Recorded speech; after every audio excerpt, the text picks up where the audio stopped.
soberanía, estamos hablando del control que tiene la iglesia, o el dominio o la autoridad que tiene la iglesia sobre ciertos asuntos. Entonces, cuando nosotros hablamos de eso, tenemos en mente precisamente, hermanos, que la iglesia es soberana en sus asuntos. Ahí tienen ustedes los tres aspectos acerca de lo que significa eso. ¿Por qué en sus asuntos? Antes de hablar de la soberanía de la iglesia en sí, porque, hermanos, cuando hablamos de que la iglesia es soberana, la iglesia toma decisiones. La iglesia puede hacer varias cosas y Dios le ha delegado una autoridad para poder recibir miembros o para poder sacar miembros, para poder manejar ciertas decisiones. Lo hace la iglesia. Ya hemos hablado mucho de que no es el pastor, de que no es la junta, de una junta directiva, de que no es un concilio, de que no es un grupo de hermanos, de que no es los diáconos. Es la iglesia toda en grupo, o sea, todos tienen que aportar, todos tienen que opinar. Es una votación libre que se hace. Entonces, por eso cuando hablamos de que es soberana, es que a veces cuando la iglesia toma decisiones y quizás por ignorancia de un texto bíblico, de una doctrina bíblica, perdón, o por ignorancia de una verdad, toma la iglesia decisiones equivocadas, y cuando esa verdad es aclarada por la palabra de Dios, la iglesia tiene que modificarlo automáticamente, porque ella no puede cambiar eso. Vamos a poner un ejemplo. La iglesia quizás va a decir en algún momento, hermanos, queremos que haya una actividad más emotiva de la iglesia, así que vamos a permitir que los muchachos, hacer un grupo de danza, como hacen las iglesias de otros índoles. La iglesia puede decidir eso, pero eso no es bíblico, y como no es bíblico, ella no puede decidir eso. O sea, la iglesia no puede ir en contra de la palabra de Dios. La iglesia tiene límite hasta donde llega la escritura. Ella no puede permitir hacer aquello que está en contra de la doctrina. Por ejemplo, Cristo es Dios, y sabemos que Él es Dios y Salvador y Redentor, y que resucitó de entre los muertos en su cuerpo físico. Pero si la iglesia dice, no, Jesucristo va a ser una personita pequeña, no puede hacer eso. O sea, hay una doctrina. Por eso cuando hablamos de la soberanía de la iglesia, hablamos que es en sus asuntos. Ella es soberana solamente en sus asuntos. No es soberana, como acabamos de decir, sobre las doctrinas de la escritura, ni su gobierno congregacional está limitado a la autoridad, está limitada a la autoridad de la escritura. Ella no puede hacer aquello que no esté en la Biblia. En Mateo 16:19, Jesús dijo a Pedro, a ti te daré las llaves del reino de los cielos. Se los puse en rojo porque después de esto vamos a explicar qué es el reino de los cielos. Mucha gente no entiende eso, pero vamos a ver qué dice la Biblia sobre el reino de los cielos. Y dice que todo lo que ligares o atares en la tierra será atado en los cielos, y todo lo que desatares en la tierra será desatado en los cielos. Aquí habla en Mateo 16:19 acerca de la iglesia, sobre esta roca edificaré mi iglesia. Él está hablando de la iglesia. ¿Qué es lo que se liga? Algunos dicen, es que yo declaro victoria, es que yo declaro triunfo, yo declaro sanidad. No es eso lo que habla el pasaje. El pasaje en el contexto habla de la autoridad de la iglesia reunida. Atar y desatar, perdonar o no perdonar públicamente, dejar ya un asunto limpio. La iglesia es la que tiene esa autoridad, y en el cielo pasa. Entonces nosotros creemos, y la Biblia enseña, que hay una autoridad que la iglesia tiene, pero no puede pasarse más allá de la doctrina bíblica. Mateo 18:18 dice, de cierto os digo que todo lo que ligareis en la tierra será ligado en el cielo. Ya que es parecido a Mateo 16:19. Y todo lo que desatareis en la tierra será desatado en el cielo. Mateo 16:19 viene hablando de la iglesia, sobre esta roca edificaré la iglesia. Y Mateo 18 viene hablando sobre el procedimiento de las disciplinas. Por ejemplo, cuando una persona tiene que pasar un proceso disciplinario, y todo un debido proceso. Cuando ya llega al nivel de la iglesia puede expulsar a esa persona, o bien la persona decide irse, y entonces queda en firme no solo en la iglesia local, sino en el cielo. Ya no es miembro de la iglesia. y la única manera de regresar a la iglesia, como nos dice 2 de Corintios, es sometiéndose a un proceso en el cual la iglesia local puede restablecer y puede otra vez llevar un proceso disciplinario de corrección. Eso lo vamos a ver, si Dios lo permite, un poquito más adelante. Entonces, la soberanía de la iglesia está limitado a la Biblia, no puede pasarse del libro de Dios, que es perfecto, completamente perfecta. La Biblia es total y absolutamente perfecta. Entonces, el gobierno congregacional, toda la iglesia, es cierto que hay líderes, que hay personas que guían, hay pastores, hay diáconos y en fin, que manejan ciertos asuntos de la iglesia, pero, y aunque ellos pueden manejar esto, digamos, orientar a la iglesia, a pesar de eso, ellos no pueden tomar decisiones sobre asuntos importantes de la iglesia. Hay cosas que los pastores y los líderes no van a estar de acuerdo con el deseo de toda la iglesia, pero toda la iglesia lo ha decidido, así que hay que respetar eso. Sin embargo, no es aquello que esté en contra de la escritura. Ahora, cuando nosotros venimos viendo la parte del gobierno, entonces nos hacemos una pregunta, porque en el verso 19 de Mateo 16 dice que las llaves son dadas del reino de los cielos. No vamos a discutir si es de Pedro, como dice el catolicismo, o no. Eso es un asunto trillado. Aquí gramatical y literalmente se refiere a la autoridad de la iglesia. Nada más, es a lo que se está hablando. Y Pedro se le dice que va a tener las llaves del reino porque es el primero que adquiere un cargo pastoral. En el Evangelio de Juan, el último capítulo, Jesús lo repite más de una vez: pastorea mis ovejas. Él está dando un cargo pastoral. Es la primera persona en Jerusalén, no en Roma, ni es un papa, ni nada por el estilo. Se le da un cargo pastoral y por eso se dice: a ti te di las llaves. Es el primero que abre esa parte, ya no estando Jesucristo, ¿verdad?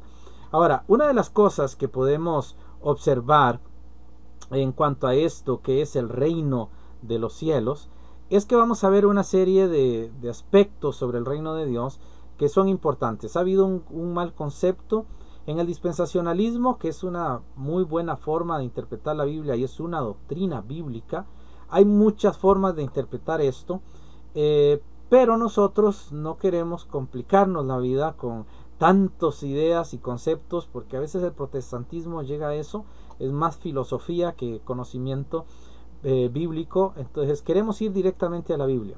¿Qué es el reino de los cielos? En la Biblia se menciona de varias maneras, y quizás el más conocido de todos, que casi todos los creyentes hemos oído y hemos estudiado, es que el reino de Dios es un reino literal en la tierra, y ciertamente que lo es. O sea, Dios gobierna y Dios tiene el control y Dios dirige todas las cosas. En Apocalipsis 11:15 leemos que el séptimo ángel tocó la trompeta y fueron hechas grandes voces en el cielo que decían: los reinos del mundo han venido a ser los reinos de nuestro Señor y de su Cristo, y reinará para siempre jamás. Ahora, cuando dice esto, la palabra de Dios está hablando del reino milenario, de los 1000 años de Cristo reinando acá en la tierra. Ese gobierno es literal. Ese es el reino de los cielos también, porque algunos quieren hacer una diferencia entre el reino de Dios y el reino de los cielos, y en la Biblia reino de Dios y reino de los cielos son sinónimos. En los evangelios sinópticos, en Mateo se mencionan pasajes sobre el reino de los cielos, y en Marcos y Lucas se habla el mismo texto hablando del reino de Dios, y Mateo también menciona el reino de Dios. Son palabras intercambiables, que es el contexto el que nos dice a qué se refiere.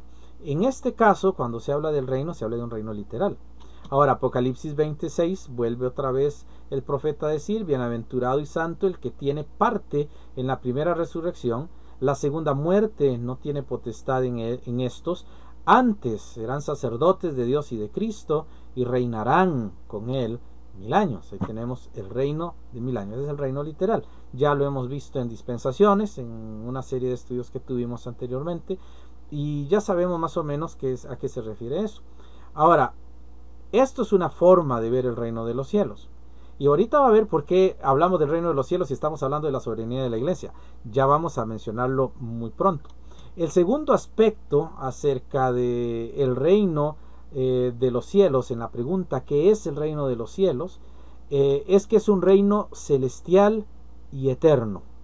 ¿Ok? Ahora, no es solo el reino milenial, no es solo el reino al final de los siglos, donde Cristo va a reinar desde Jerusalén sobre el mundo entero, donde David va a reinar sobre Jerusalén y las demás naciones van a estar bajo el cargo de algunos apóstoles, no sé, va a haber alguna situación por allá. Es un reino celestial y es un reino eterno. Es un reino que está en función ahora mismo, pero es un reino que no lo vemos todavía físicamente, porque todavía no ha sido instituido como tal. En 2 de Timoteo 4:18 dice el apóstol Pablo: y el Señor me librará de toda obra mala y me preservará para su reino celestial, al cual sea gloria por los siglos de los siglos. Amén. No hay que diferenciar entre el reino celestial y el reino terrenal.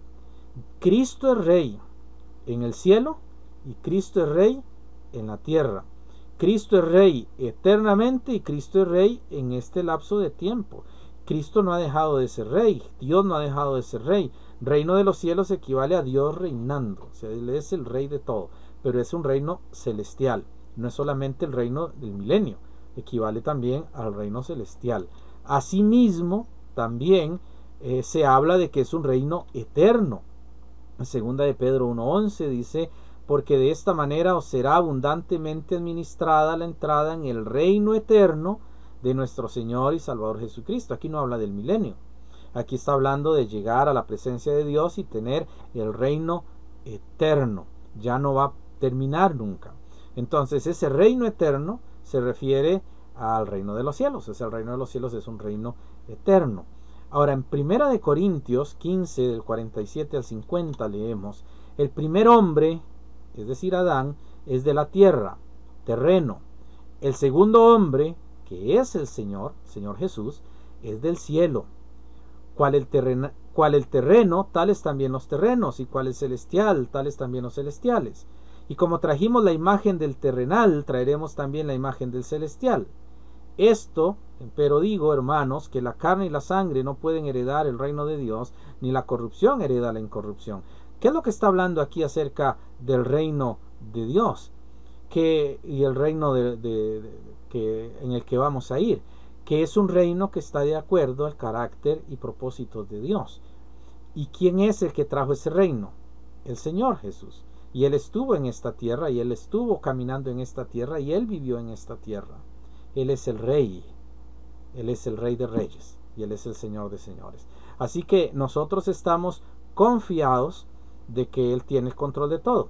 Tenemos ya dos aspectos sobre el reino. Es un reino literal, pero es un reino celestial y eterno. Ahora, hay algo que es donde entra la soberanía de la iglesia. El reino de los cielos, y en la pregunta ¿qué es el reino de los cielos?, se nos dice que es un reino espiritual. Y aquí es donde entra el principio de la iglesia. Mateo capítulo 13, todas las parábolas de Mateo 13 y todos los dispensacionalistas estamos de acuerdo con esto, que se refiere precisamente al periodo de la iglesia. Y allí se le habla el reino de los cielos. En Mateo 13, del 10 al 11, Jesús dice la escritura que entonces, llegándose los discípulos, le dijeron a Jesús: ¿por qué les hablas por parábolas? Y él respondiendo les dijo: porque a vosotros es concedido saber los misterios del reino de los cielos, mas a ellos no es concedido. Si las parábolas de Mateo 13 se refieren a la historia de la iglesia, a la historia nuestra de la gracia, y Jesús dice: porque a vosotros es concedido saber los misterios del reino de los cielos, está diciendo que la iglesia de Cristo es la representación ahora del reino de los cielos en esta tierra. Usted, cuando llega a la iglesia y usted entra al templo, usted está junto a los hermanos, o en el templo, en cualquier lugar, no es necesario un templo, pero cuando usted llega donde está reunida la iglesia de Cristo, usted está viendo allí al reino de Dios representado. Somos reyes y somos sacerdotes de Dios y de Cristo. Entonces, el reino de los cielos tiene que ver también con la iglesia. Ahora, esto es importante porque en el primer punto, el reino literal tiene un rey que gobierna y tiene autoridad, soberanía sobre ciertas cosas, nuestro Señor Jesús, sin quitar la autoridad del Padre. En el segundo aspecto hay un reino celestial y eterno donde vamos todos los creyentes individualmente y tenemos autoridad de llegar allá y somos hijos del reino, pero hay una autoridad superior a eso. Cuando hablamos de la iglesia es la manifestación del reino y somos reyes y sacerdotes desde el punto de vista escritural, pero la iglesia, hermanos, tiene una autoridad que es un rey, el Rey Supremo, nuestro Señor Jesús. Entonces, el reino, hermanos, es el total que compone a todos los salvos. Es lo que nosotros llamaríamos como la familia de Dios. Se mezcla un poquito los conceptos porque estamos hablando de todos en cuanto a eso. Lucas 17:21 dice que preguntado por los fariseos cuándo había de venir el reino de Dios, Jesús les respondió y les dijo: el reino de Dios no vendrá con advertencia, ni dirá helo aquí o helo allí, porque aquí el reino de Dios está entre vosotros. Ahora, observen que allí tenemos esa palabrita en negrilla, entre. Esa palabrita en griego es ethnos y tiene que ver con algo que está adentro. Es decir, el reino de Dios está adentro de vosotros. Ahora, cuando ellos preguntaron y vean que son los fariseos los que preguntan, y Dios dice, está dentro de vosotros, o está entre ustedes, aquí dentro del pueblo judío, aquí está el reino de Dios. Él está hablando de sí mismo. El reino de Dios está entre vosotros. Ahora, Mateo 23:26 habla de lavar el plato por dentro para después lavarlo por fuera. Ese es el procedimiento. Y él dice, se lava primero el plato por dentro para también que quede limpio lo de fuera. Cuando está hablando de estar dentro, él está hablando que él estaba allí con ellos. Él es el reino. Ahora, él es el que fundó la iglesia. Una de las cosas es que dice, está entre vosotros. Porque Jesús estaba allí con sus discípulos y ahí estaba la iglesia. Y ellos no lo habían visto, ellos no lo podían ver. En Romanos 14:17 dice el apóstol Pablo que el reino de Dios no es comida ni bebida, sino justicia y paz y gozo por el Espíritu Santo. Ahora, en Romanos, cuando se menciona esto, está hablando de que el reino es distinto a cualquier reino de este mundo. Entonces, tenemos que pensar acerca del reino de Dios como un reino donde Él gobierna. No son los reinos de este mundo, como los reinos de España, de Inglaterra, de Holanda o de cualquier otro país que tiene reinados. No son ese tipo de reinos. Dios no va a venir a reinar como ellos. Dios no va a venir a sentarse en un trono pomposo y que todo el mundo le sirva y Él va a ser un hombre arrogante. No, ese no es el reino de Dios. Así no es el reino de Dios. El reino de Dios es diferente. Ahora, dice que el reino de Dios no es comida ni bebida, sino justicia y paz y gozo por el Espíritu. Ahora, ¿quiénes están en el reino de Dios? Si usted tiene la justicia de Dios porque ha sido justificado por la fe, si usted tiene paz con Dios por medio de nuestro Señor Jesucristo y usted tiene el gozo por la presencia del Espíritu Santo, usted es parte del reino de Dios. Entonces usted es del reino de Dios. Los hijos de Dios y la iglesia, obviamente, que es el reino de Dios manifestado en esta tierra. En 1 Corintios 4:20 dice Pablo, porque el reino de Dios no consiste en palabras, sino en poder. Vean qué importante, hermanos. Estamos hablando de que el reino de Dios es un reino manifestado en esta tierra por medio de un pueblo. Y el reino de Dios se manifiesta por medio de un pueblo. Y en este caso es la iglesia. La iglesia es ese reino. Y la iglesia es la que se manifiesta con ese reino. Él es el reino de los cielos. Y por eso cuando hablamos acerca de la autoridad de la iglesia, de la soberanía de la iglesia, vemos que la iglesia tiene mucha autoridad de hacer muchas cosas. Y podemos verlo en la escritura. Por ejemplo, la iglesia puede reunirse, la iglesia puede disciplinar hermanos, la iglesia puede expulsar hermanos, la iglesia puede recibir hermanos, la iglesia puede bautizar hermanos, la iglesia puede decir ese bautismo no es válido, porque la iglesia es la que tiene autoridad, pero en el caso de la validez del bautismo no es tanto la iglesia como la escritura misma, pero la iglesia puede decir ciertas cosas de autoridad, pero la iglesia está sujeta a un rey, está sujeta a un gobernante o está sujeta a un soberano. que en este caso muy preciso es nuestro Señor Jesucristo, y obviamente que su palabra. La Biblia es la palabra de Dios, y la Biblia, hermanos, es la autoridad final. El reino de Dios está entre nosotros, el reino de Dios es nuestro, nosotros somos parte de él, pero tenemos que estar sujetos a las normas del reino, no es que hacemos lo que queremos. La iglesia no puede hacer lo que quiera.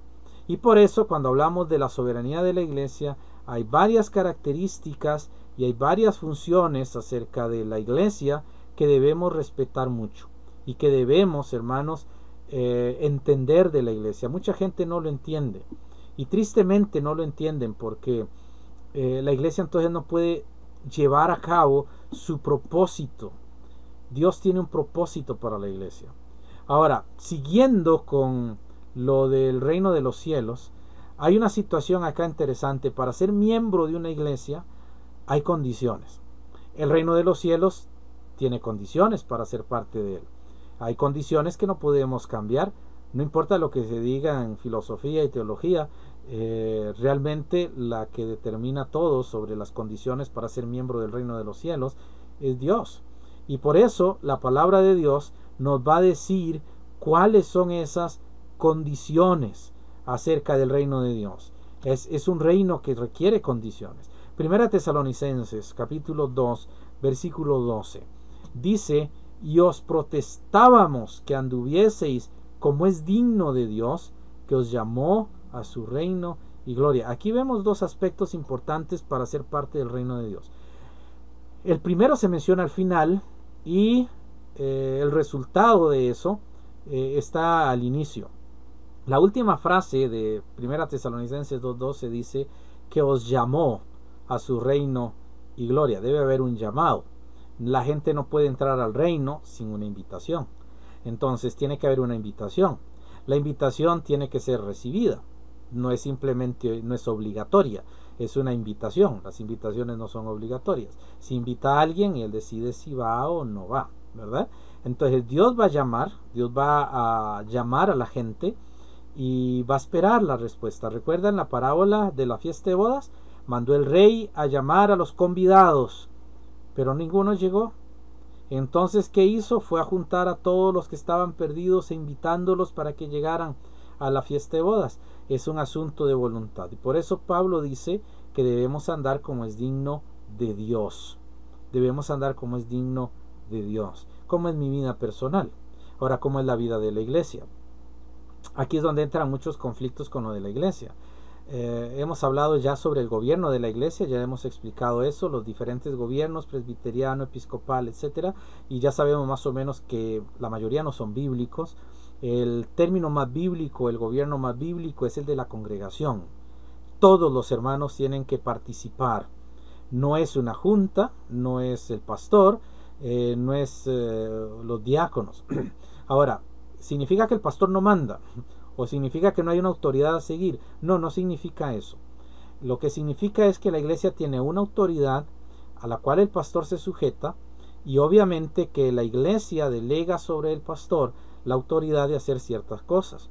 Y hay ciertas áreas donde el pastor debe tomar decisiones que la iglesia no puede interferir.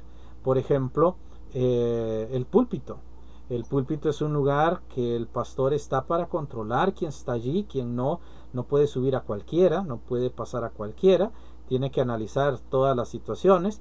La iglesia en eso, aunque puede decir, hermano, invitemos a tal o hagamos tal cosa, el pastor tiene que evaluar por asuntos de doctrina y hablar a la iglesia, en fin, todo el procedimiento que eso lleva. Pero vemos que hay una forma. Yo no puedo llegar a ser parte del reino porque quiero. Tengo que ser llamado para poder ser parte de eso. En Juan 3 al 5, hablando Jesús con Nicodemo, le dice: de cierto te digo, que el que no naciere otra vez, no puede ver el reino de Dios. Le dice Nicodemo: ¿cómo puede el hombre nacer siendo viejo? ¿Puede entrar otra vez en el vientre de su madre y nacer?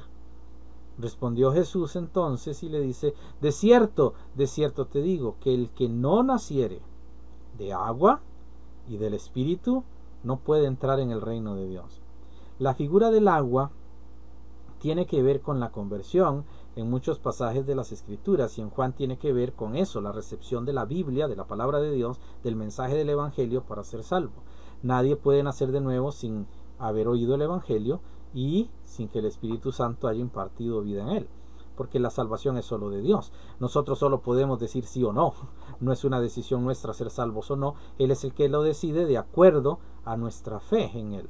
La fe no es una obra, es simplemente un bien que Dios nos ha dado. La iglesia fue puesta para llevar ese evangelio. La iglesia fue puesta para llevar eso. Ahora, usted es miembro de la iglesia porque ha creído en Jesucristo. Usted es miembro de la iglesia porque se ha bautizado. Usted es miembro de la iglesia porque es fiel a la iglesia, porque usted apoya a la iglesia, porque usted se siente parte íntegra de la iglesia. No somos miembros de la iglesia sin sentir nada por la iglesia. Tenemos que ser parte de la iglesia.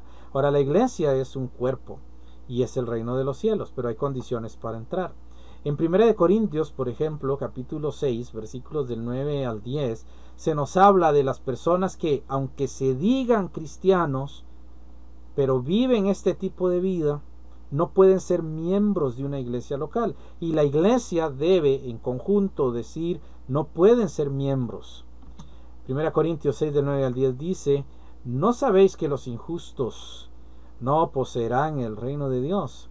No erréis, porque ni los fornicarios, ni los idólatras, ni los adúlteros, ni los afeminados, ni los que se echan con varones, ni los ladrones, ni los avaros, ni los borrachos, ni los maldicientes, ni los robadores heredarán el reino de Dios. Ahora, no está diciendo que el creyente no puede robar. Hay muchos creyentes que lo han hecho, pero no por eso expulsamos a alguien que se robó un lápiz o se robó el bloc de notas de la oficina o se llevó el mouse de la oficina. Son pecados, pero bueno, no por eso requieren una expulsión de la iglesia, todos estaríamos afuera. Lo que está diciendo el pasaje aquí es que muchas personas se dicen ser creyentes, vienen a la iglesia, asisten a la iglesia, pero tienen amoríos, tienen amantes, tienen personas cerca que no son sus esposos ni sus esposas y están teniendo una vida no moralmente correcta. Ellos no pueden ser miembros de la iglesia. La iglesia debería decir, ellos no pueden ser miembros de la iglesia. ¿Cómo vamos a tener personas dentro de la iglesia con una vida moral incorrecta? Nosotros somos cristianos y creemos en la santidad del cuerpo y en la santidad de la familia y en la santidad de la vida espiritual. Por eso él dice que ni los fornicarios, los solteros que andan en bares o que andan en lugares haciendo cosas inadecuadas, no pueden ser miembros de una iglesia. La iglesia no los puede recibir como miembros.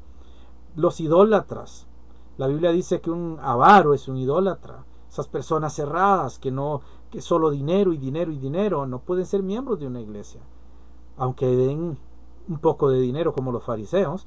Pero los fariseos no llegaron al cielo por su avaricia. La avaricia no es parte de una fe auténtica en el corazón. Tampoco los afeminados. El término afeminado es un término en griego que significa muy delicado, como una persona con movimientos muy específicos, como una señorita, una mujer, una dama que es delicada, ¿verdad? Que por eso le llamamos femeninos. Por eso él dice ni los afeminados, los que ya han perdido cierto carácter de su naturaleza, ni los que se echan con varones. En la Biblia no aparece el término homosexual, ni existe ese término en la Biblia. El término que se utiliza es echarse con varones o dormir con alguien. Dice que ellos tampoco. Entonces la iglesia debe tener muy claro eso. ¿Genera problemas? Sí, en la sociedad lo genera, pero la iglesia tiene la autoridad y allí tiene la soberanía de decir, no puede ser miembro de nuestra iglesia si usted vive esto, si usted es borracho, si usted es maldiciente, si usted ya tiene como costumbre estar robando, usted no puede ser parte de nuestra iglesia. Lo vamos a ver más adelante, pero es algo que la Biblia enseña, no puede ser así. De hecho, Gálatas 5, 19 al 21 también lo menciona, de que no podemos hacer eso. Gálatas 5, en el capítulo 5, versículo 19, leemos lo siguiente. Dice, y manifiestas son las obras de la carne, que son adulterio, fornicación, inmundicia, disolución, idolatría, hechicerías, enemistades, pleitos, celos, iras, contiendas, disensiones, herejías. Verso 21, envidias, homicidios, borracheras, banqueteos y cosas semejantes a estas, de las cuales os denuncio, como ya os he anunciado, que los que hacen tales cosas no heredarán el reino de Dios. Estamos hablando que una actitud de vida pecaminosa es una actitud de vida, hermanos, que no debemos nosotros tener en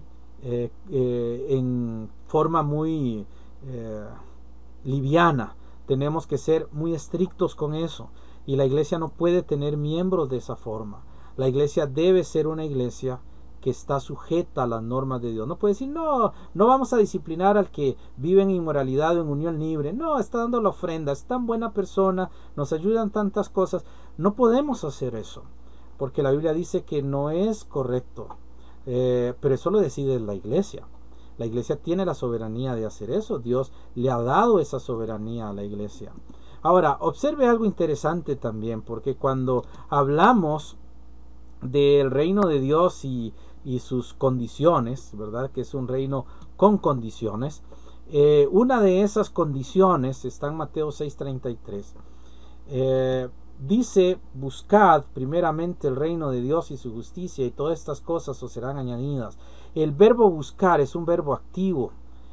Yo no busco sentado con los brazos cruzados y con los ojos cerrados, descansando, porque me tiene que llegar, porque Dios ha decidido que así sea. Buscar es buscar, ansiosamente, dedicadamente, activamente. Yo tengo que buscar el reino de Dios. Eso es una condición. El reino de Dios debe ser buscado. Mucha gente dice, no, yo soy miembro de la iglesia universal, no me gusta reunirme en las iglesias locales, porque las iglesias locales hay tantos hipócritas, hay tantos problemas, y se dividen y pelean, y yo no quiero vivir eso, yo mejor vivo sin iglesia. Eso no es correcto, eso no es bíblico, es una excusa. Realmente las personas que aman a Dios buscan el reino de Dios. Y ya les he dicho en algunas ocasiones que es muy probable muy probable que la mayoría de creyentes de hoy que no asisten a una iglesia, no son miembros de una iglesia local, no van a disfrutar de la recompensa de la iglesia en el cielo por estar afuera.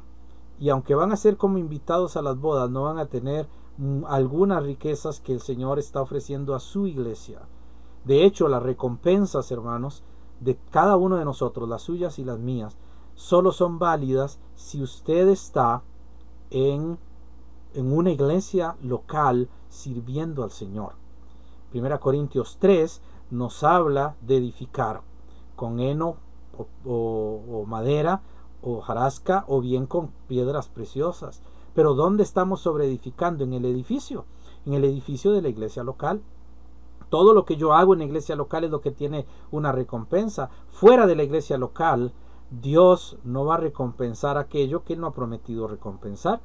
Y van a ser salvos, así como por fuego, dice Pablo. Es decir, la salvación es eterna, la seguridad es eterna, pero no va a tener recompensas.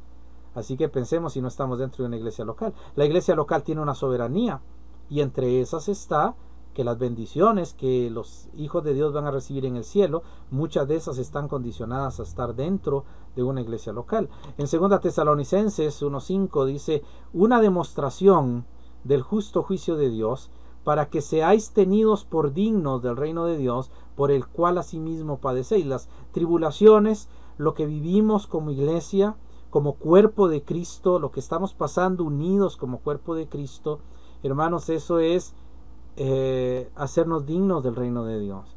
Vivimos en una época donde todo está tan separado. El pastor no se ve como, en algunas iglesias no se ve como un don de Dios, que se menciona en Efesios capítulo 4. Ellos no lo ven como un don de Dios, lo ven simplemente como un empleado, o lo ven como una necesidad, tenemos que tenerlo, pero no lo ven como un don de Dios, ni a los diáconos tampoco, ni a otros hermanos que llegan a servir, no ven la parte que forma todas las condiciones. Ahora, a veces, estoy mencionando esto no por ninguna razón, he oído de pastores, por ejemplo, que se sienten muy aislados de su iglesia local, y la iglesia toma decisiones y hace cosas y ni consulta al pastor. Hermanos, así no funciona la iglesia. La iglesia tiene un orden, tiene una autoridad que hay que respetar, tiene oficios que hay que respetar y tiene también lineamientos que hay que seguir. Ahora, en Hechos capítulo 28 del 30 al 31 dice que Pablo se quedó 2 años enteros en su casa de alquiler y recibía a todos los que a él venían, predicando el reino de Dios y enseñando lo que es del Señor Jesucristo con toda libertad, sin impedimento. ¿Qué es lo que estaba haciendo Pablo? Predicando el reino de Dios y enseñando lo que es del Señor Jesucristo, ya que son 2 funciones. La iglesia debe tener esas 2 funciones, enseñanza y predicación. Hay iglesias que solo predicación. Tristemente se ha perdido la escuela dominical en muchas iglesias. Nuestra iglesia, gracias a Dios, tiene escuela dominical.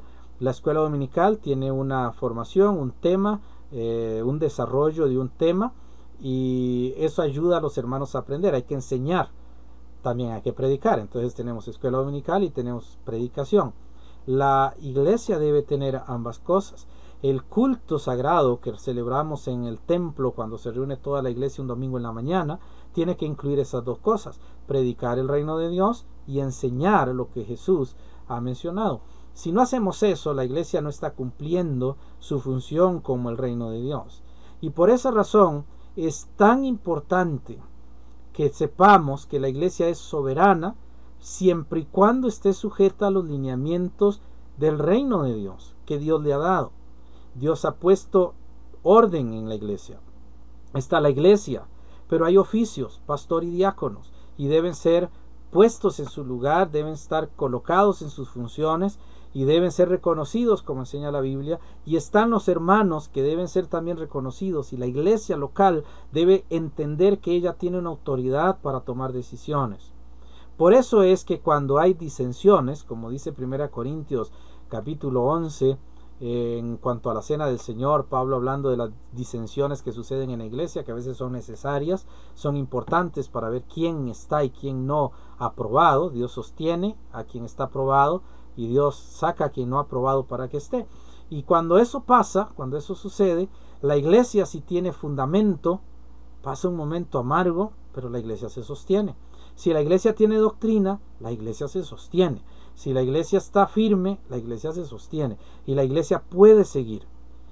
Algunos quizás han vivido algunas divisiones donde casi no queda nadie en la iglesia. ¿Por qué? Porque no hubo fundamento.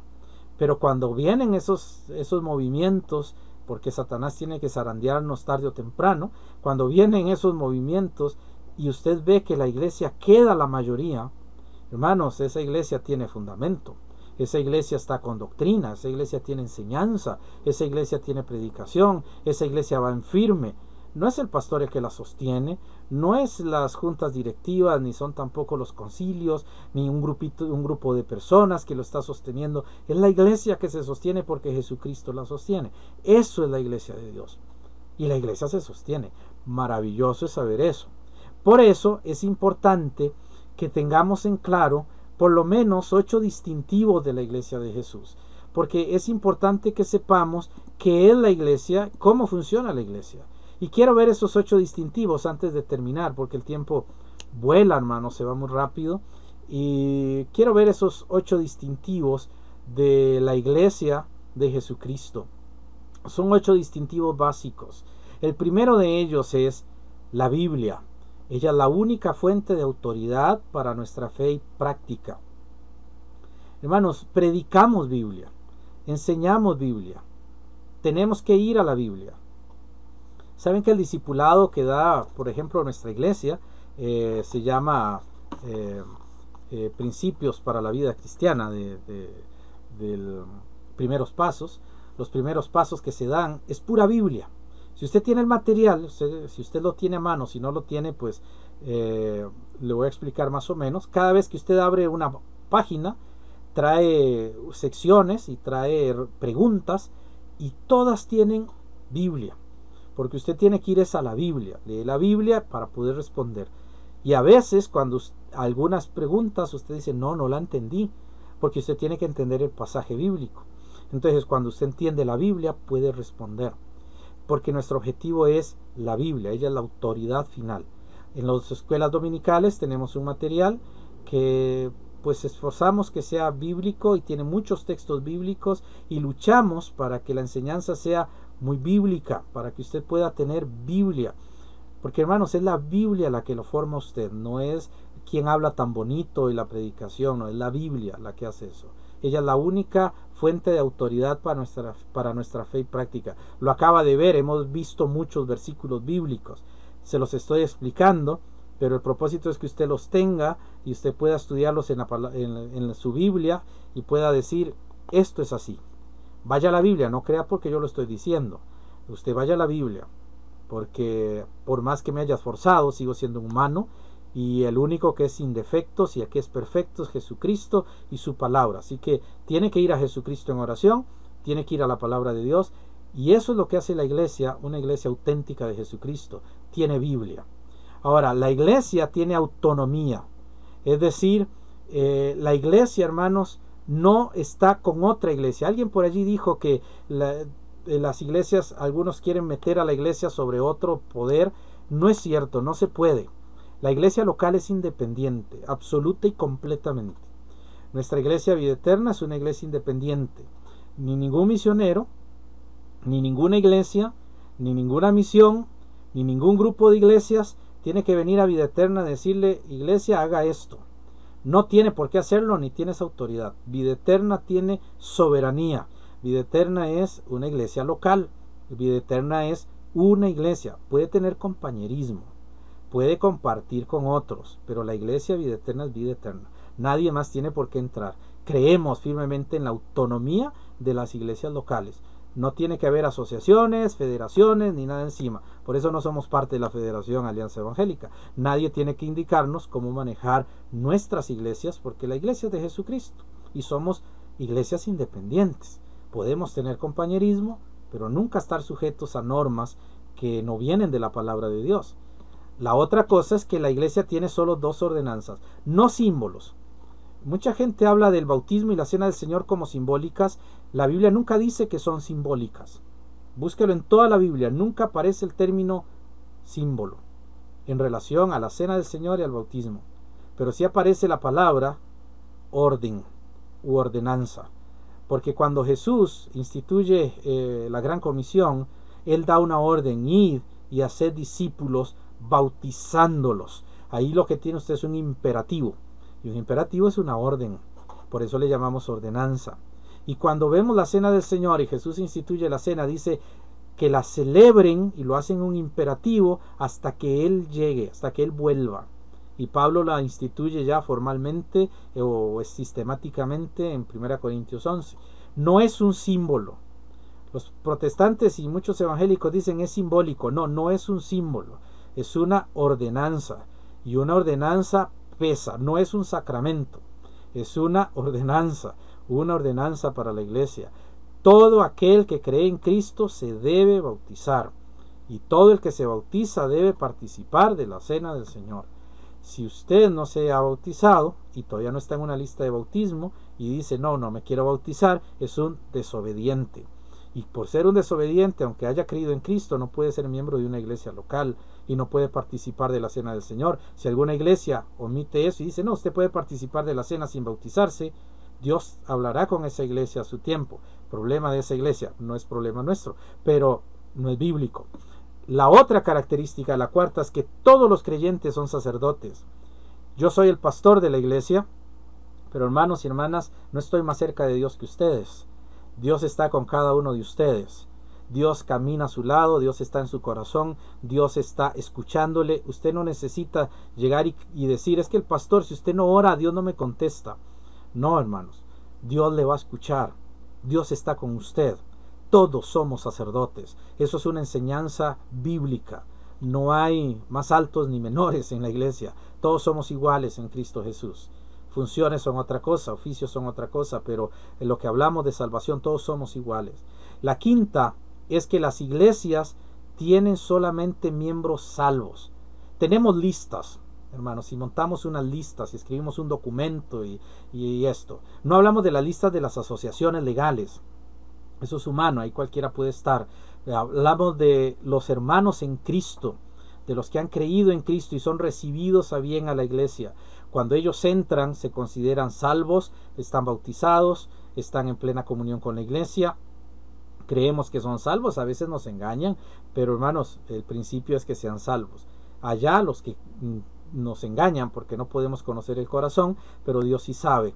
Pero Él sabe que solo los salvos son miembros de su iglesia. Purificará su iglesia y lo hará de la manera que Él considere propio para retirar a los que no son sus miembros. Ahora, el sexto aspecto es que iglesia y Estado nunca se mezclan.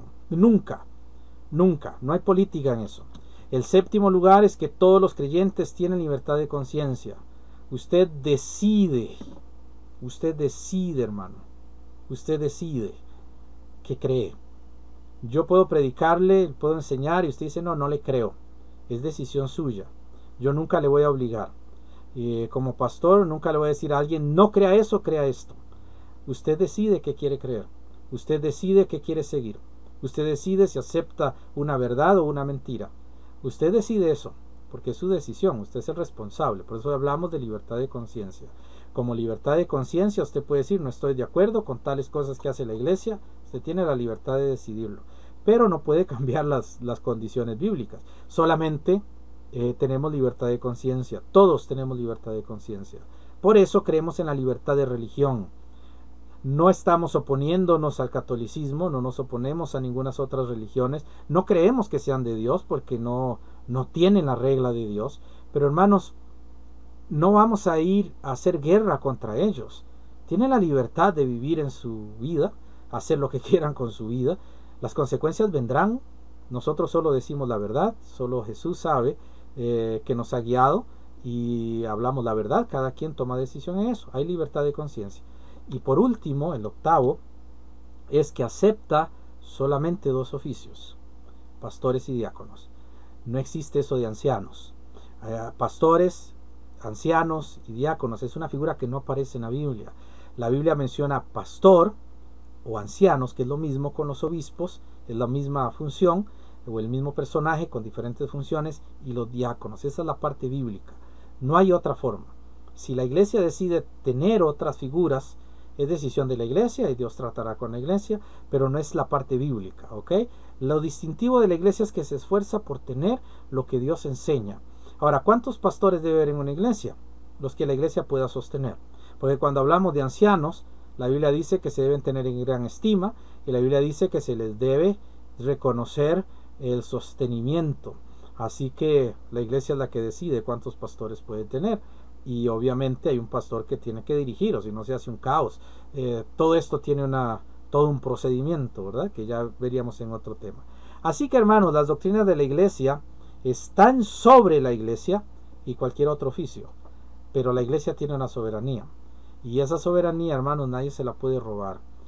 Nosotros somos iglesia local. Si usted, hermano o hermana que me ve de otro lugar, si usted es de otro país, o si usted está aquí en Costa Rica, pero usted es de otra iglesia, hermano, la iglesia local suya, esa es su iglesia, y su iglesia local nadie debería intervenir en ella, porque la iglesia es local e independiente. Hay autonomía, no pueden estar mezcladas. Creemos firmemente en la libertad de la iglesia local, y creemos que cada iglesia debe ser local siempre. Nunca debe estar mezclada bajo autoridades que no son la autoridad de la palabra de Dios.